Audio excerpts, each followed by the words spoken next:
Farimarambantsika rehetra mpanaraka tsy tapaka ny fampilalaam-baovao sy ny songadina réseaux sociaux hito amin'ny Maso Madagascar TV ary manasantsika hanaraka izany hatramin'ny farany.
Sortira manduta tanana fa hoava vahiny dia miala daholo aloha le vahiny nga no mifidy anazy zay madinika nga no mifidy an'io hoe faranaposina ohatr'izao nanenenanay vatina iray nomenany nanenenanay ary zay tenenay atao tsara zay anisan'ny tena tonga dia nanoana total nafakay tsy naposina eo ohatr'izao ny fiainan'io ramatoa io mba reny ihany ve dia anao malagasy ohatr'izao vahiny mahazo toerana fa afaka anao fanadinana zao zanakay satria naneko lazy ara zao mbola tsisy tany any efa zao nanao vananay dia mba mangataka madame le maire ya mba tsy reo zay ray aman-dreny ianao a vehivavy ohatranao koa zay mitady ety fa tety nefa zanakay zao fa 3 taona 5 taona avy zanakay efa tety a dia mangataka anazy mba hijereny manokana aloha zay mba hivaka pilamilana satria fiainana efa satra kapoka ambany efa ronjato rivoka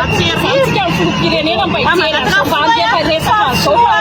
zahaina miakana izay ambany tanàna daholo zay mpivarotra reto a izay no nandany amin'ny flo mbola izay koa mbola nandany amin'ny madame le maire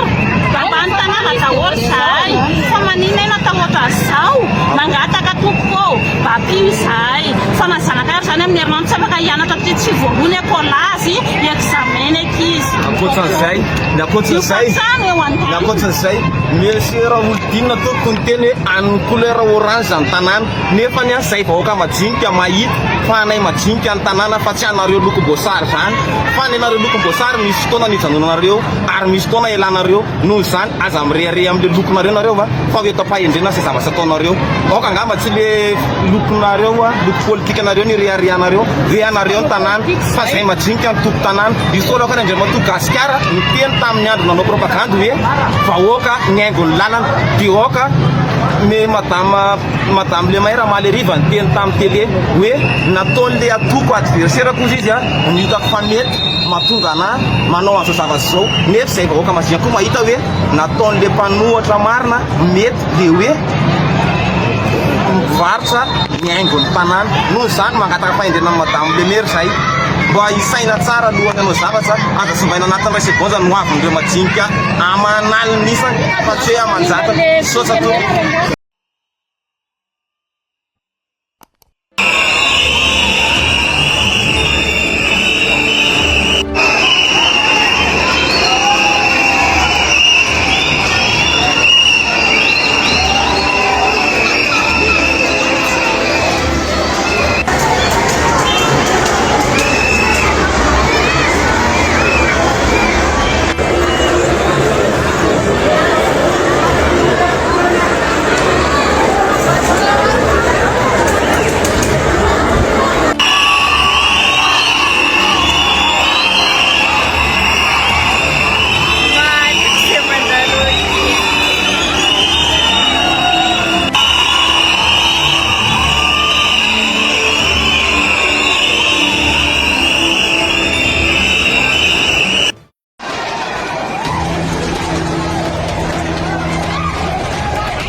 dia izay sy izay indray ary tomboko lasy tomboko vavy no maresaka azy natolotra an'io ary manasana ohatrany izay izy abony amin'ny chaîne mba hahafahanao manaraka tsy tapaka ny zava-misy maro ny eto amin'ny tany sy ny firenena. Soava tsara daholo ary tompoko.